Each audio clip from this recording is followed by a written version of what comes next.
Erev Tov Rabotai, we are continuing with our Mishna Yomi, Masechet Gittin. We are up to Perek Zayin, Mishnah Hey. Today's Mishnayot should be Le'elu Nishmat Neria ben Svetlana, Ranbai Eliyahu ben Burcha Israelov, Chana bat Miriam, Sason ben Raya, and Yoshua ben Shifra, Menuchatam beGan Eden, Amen. And Le'avdi ben Chaim Lechaim, v'Derefua Shelemav, Daniel Shalom ben Rosa, Betor Shah Cholei Israel. The remainder of the chapter deals with other types of conditions that a husband can attach to a get. This Mishnah discusses conditions that obligate the wife to give something to the husband. If a man gives a get to his wife and says, "This is your get, al menat shetitni li 200 zuz, on condition that you give me 200 zuz." She is divorced from the time that the get was given to her, v'titen, but she must make sure to give him the money in order to fulfill the condition. Although he did not say explicitly that the get is effective right away, we assume that this was his intention. So as long as she fulfills this condition, she is divorced retroactively from the time she received the get. We learned in Mishnah 3 that when a person attaches a condition to a get, it usually means that the get does not take effect until the condition is fulfilled. The Mishnah here teaches that this is so only when he uses the word if to make the condition, like this is your get if I die. However, if he uses the expression al menat, on condition, he means that the get should take effect immediately if the condition is later fulfilled. So if a husband says, "This is your get on condition that you give me 200 zuz," the wife is divorced right away if she ends up giving him the money, as the Rav explains based on the Gemara. However, this does not mean that she may get married right away. Since we do not know if she will in fact give the money, she is forbidden to marry until she actually gives it, as the Gemara discusses in Gittin, page 74a. Rather, the fact that she is divorced right away makes a difference in a case where the get was later lost or destroyed before the condition was fulfilled. Since the get took effect at the time it was given, and at that time it was in existence, the divorce is valid, as the Rav explains from the Gemara in Gittin. Now, a case in which the husband set a time limit for fulfilling the condition, al menat shetitni li mikan vat 30 yom. If the husband said, "Here is your get on condition that you give me 200 zuz within the next 30 days," im natna lo betoch 30 yom megoreshet. If she gives him the money within those 30 days, the condition has been fulfilled and she is divorced. Vimlav. But if she does not do this, but instead gives the money after 30 days, and nah megoreshet, she is not divorced. Since the husband specified that the money must be given within 30 days, the condition is fulfilled only if the wife gives it during that time. The Mishnah now discusses a case where the husband made a condition that the wife must give him a certain item, but she no longer has it. The question is whether she can fulfill the condition by paying him its value.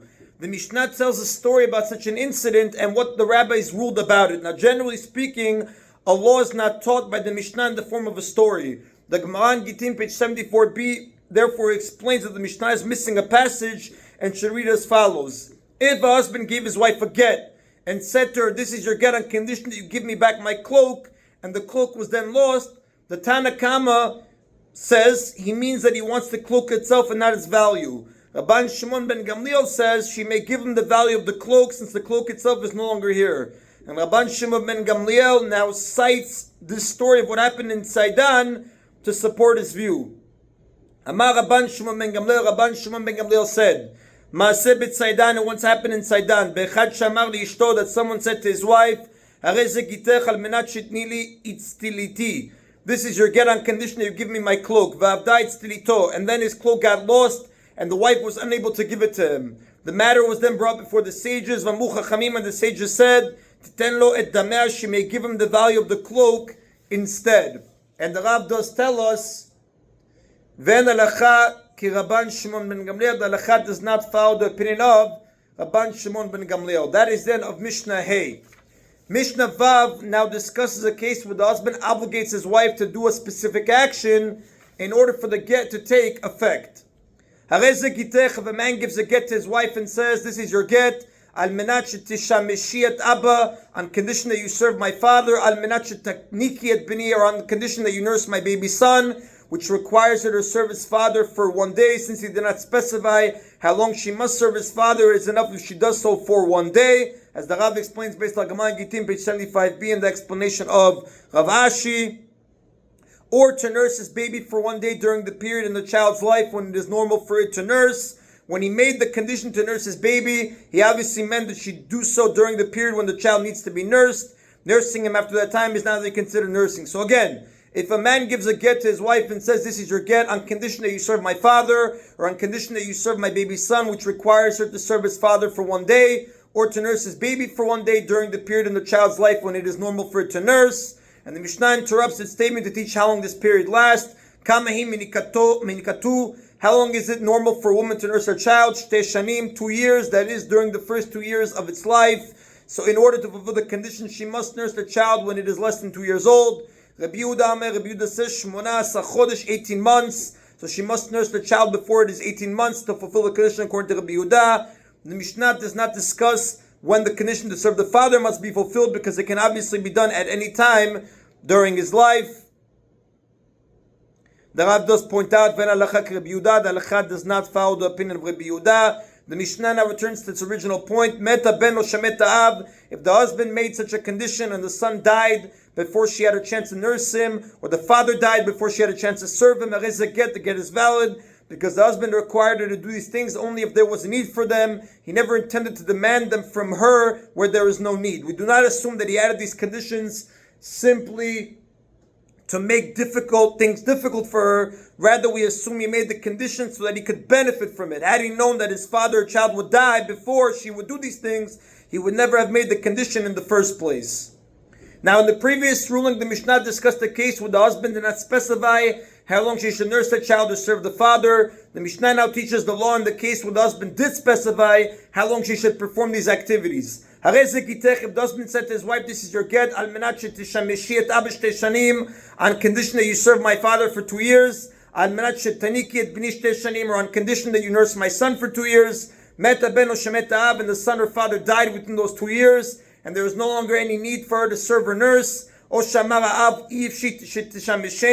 father said to her, I do not want you to serve me, and she had not angered him to cause him to say this, because if she had angered the father in some way, then we would assume that the father did need her help but asked her to stop because of her behavior towards him. In this case, she certainly would not have fulfilled the condition. However, if she did not anger him, then the only reason he asked her to stop is because he does not need her to help him, and no get. In all of these cases, the get is not valid. Since the husband specified that she must perform this service for a period of time, we assume that he insists on having his condition fulfilled under all circumstances, not just when there is a need. It is not entirely clear why the fact that he specified a length of time for her to perform these services makes it more likely that he insists on having his condition completed even though it's no longer needed, as the Gemara says on page 76 and Masechet Gittin.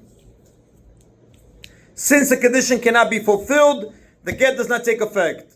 Now the next Tana disagrees. Rabban Shimon ben Gamliel Omer. Rabban Shimon ben Gamliel says, Kazeh get, in such a case where the father told her not to serve him and she had not angered him, it is a valid get. According to Rabban Shimon ben Gamliel, even where the husband sets a time for the condition, his intention is only to satisfy the needs of his father. Since in this case his father does not need her service, the husband does not insist on the condition being fulfilled. Rabban Shimon ben Gamliel gave a general rule concerning these types of unfulfilled conditions. Wherever the obstacle that prevents the condition from being fulfilled does not come from her, as a get, it is a valid get. Since the wife did not do anything to stop the condition from being fulfilled, it must be that there was no longer a need to fulfill it. Therefore, the husband does not require his condition to be fulfilled in such a case. Rabban Shimon ben Gamliel would also consider the get valid even in the cases where the father or child died. He chose to speak of the case where the father refused the service to make the point that even where it is theoretically possible for the condition to be fulfilled, since it's no longer needed, the get is valid without its being fulfilled. And the Rav does tell us, Rabban Shimon ben Gamliel, the Halacha does not follow the opinion of Rabban Shimon ben Gamliel. That is the Rabotay of today's Mishna Yomi. Baruch Adonai Le'olam. Amen v'amen.